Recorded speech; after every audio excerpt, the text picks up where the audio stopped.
Hai semua, ketemu lagi dengan saya, Ibu Wardah. Kali ini kita akan membahas materi drainase pada mata pelajaran konstruksi jalan dan jembatan. Sudah siapkah kalian?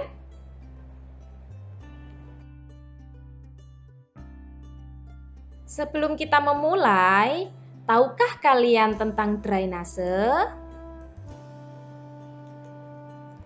Drainase sendiri berasal dari kata draining, yang berarti mengalirkan, mengeringkan, menguras, membuang, dan mengalihkan air.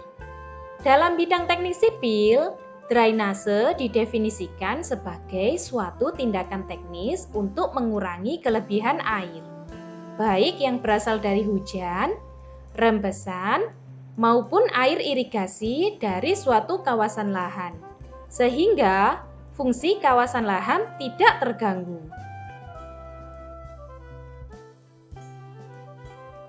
Lanjut ke materi berikutnya, yaitu jenis drainase. Pada materi ini, kita akan membahas jenis-jenis drainase. Yang pertama, yaitu menurut sejarah pembuatannya. Drainase terbentuk dalam dua cara, yaitu alamiah dan buatan. Kita akan bahas satu persatu. Yang pertama yaitu drainase alami.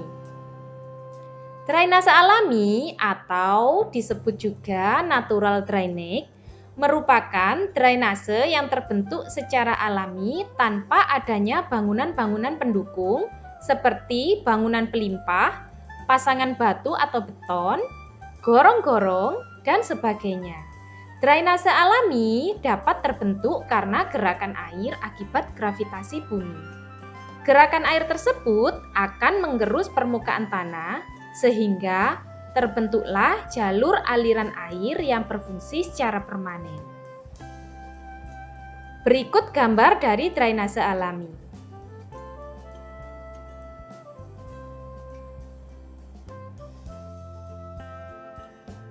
Jenis drainase yang kedua menurut sejarah pembuatannya yaitu drainase buatan.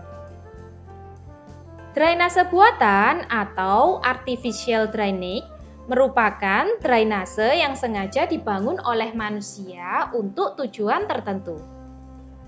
Drainase ini memerlukan bangunan-bangunan khusus seperti selokan, pasangan batu atau beton, gorong-gorong, pipa-pipa, dan sebagainya. Berikut gambar dari drainase buatan.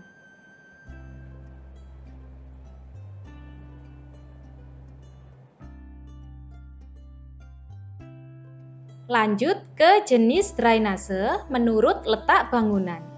Berdasarkan letak bangunan, drainase terbagi menjadi drainase permukaan tanah dan di bawah permukaan tanah.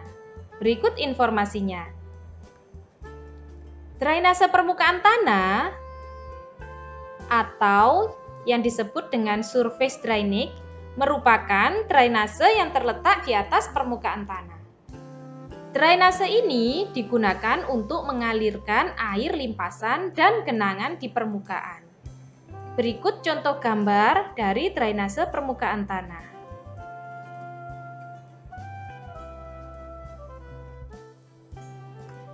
Jenis drainase yang kedua menurut letak bangunannya yaitu drainase bawah permukaan tanah. Drainase bawah permukaan tanah atau yang biasa disebut dengan subsurface drainage merupakan drainase yang berfungsi untuk mengalirkan air limpasan permukaan melalui media di bawah permukaan tanah. Sistem drainase dengan media pipa bawah tanah ini dibangun untuk tujuan-tujuan tertentu. Tujuannya yaitu yang pertama, sistem drainase dapat menampung kelebihan air hujan dan mencegah banjir. Kedua, dapat mengurangi resiko kerusakan properti. Yang ketiga, meminimalisir risiko erosi. Itulah beberapa keuntungan jika kamu memiliki sistem drainase bawah tanah yang baik tepat, dan berkualitas. Untuk membangun sistem drainase bawah tanah yang tepat dan berkualitas, diperlukan bahan-bahan penunjang yang berkualitas pula. Memilih pipa yang bermutu adalah salah satunya.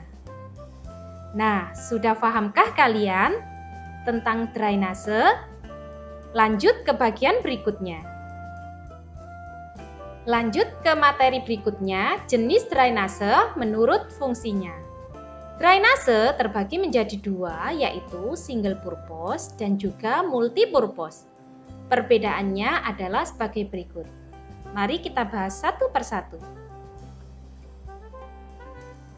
Single purpose atau merupakan drainase yang dibuat khusus untuk mengalirkan satu jenis air pembuangan saja. Contohnya, di suatu wilayah dibangun saluran drainase untuk air hujan, maka saluran tersebut tidak boleh dicampur dengan air pembuangan lainnya. Yang kedua yaitu multipurpose. Drainase multipurpose merupakan drainase yang berfungsi untuk mengalirkan beberapa jenis air pembuangan, baik dialirkan dalam bentuk air campuran maupun dialirkan secara bergantian. Contohnya, drainase di sebuah perumahan digunakan untuk menyalurkan limbah rumah tangga sekaligus air hujan.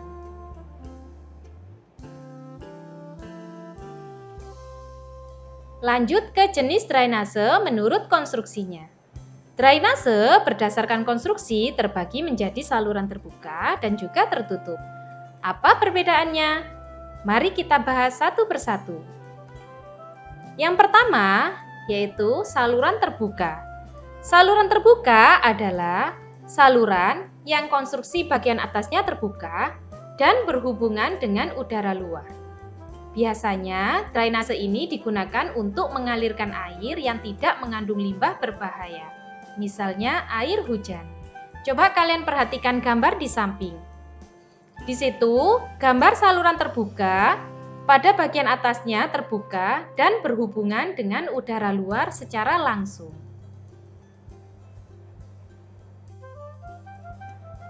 Jenis drainase yang kedua menurut konstruksinya yaitu saluran tertutup.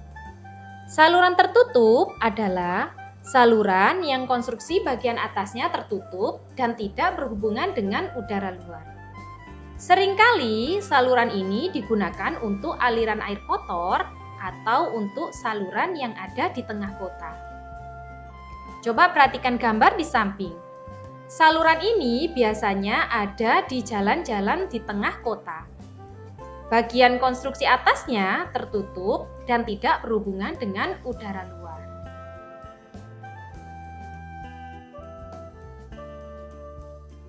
Lanjut ke jenis drainase menurut bentuk jaringan. Jaringan drainase terbagi menjadi 6 kategori berdasarkan bentuknya. Mari kita bahas satu persatu. Yang pertama yaitu drainase siku. Drainase siku yaitu sistem drainase berbentuk siku, merupakan jenis drainase yang biasanya dibangun di wilayah dengan permukaan dari sungai yang ada di sekitarnya. Drainase jenis ini digunakan untuk membuang air sungai ke tempat akhir pembuangan. Berikut gambar dari saluran drainase siku.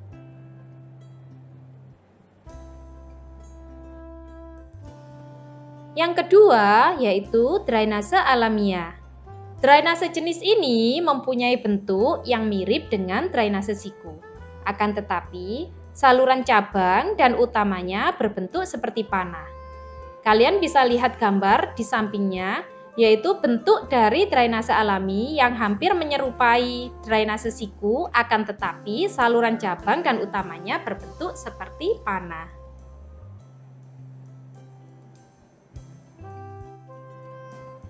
Yang ketiga yaitu drainase paralel. Drainase bentuk paralel memiliki saluran utama yang berada sejajar dengan saluran cabang. Adanya saluran cabang atau sekunder yang berjumlah cukup banyak dan pendek, saluran-saluran tersebut dapat disesuaikan dengan keadaan apabila terjadi pengembangan kota. Berikut gambar saluran drainase paralel. Lanjut keempat, drainase jaring-jaring.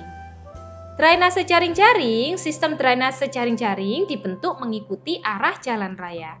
Sistem ini juga banyak digunakan di wilayah dengan topografi yang relatif datar. Berikut adalah gambar dari drainase jaring-jaring. Di situ terlihat saluran utama, kemudian ada saluran cabangnya. Yang kelima yaitu drainase radial. Drainase radial biasanya diterapkan pada daerah perbukitan. Saluran cabangnya menyebar ke berbagai arah. Berikut adalah contoh gambar dari drainase radial. Di situ terdapat saluran drainase dengan saluran cabangnya menyebar ke berbagai arah. Berikutnya yaitu yang keenam, yaitu drainase grid iron.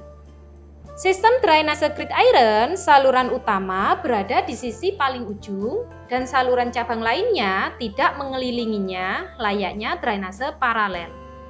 Drainase grid iron banyak digunakan di daerah pinggiran sungai.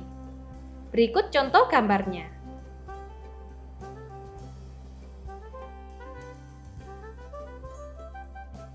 Terima kasih, semoga materi yang kita pelajari kali ini dapat bermanfaat untuk kita semua. Dan sampai ketemu lagi di materi berikutnya.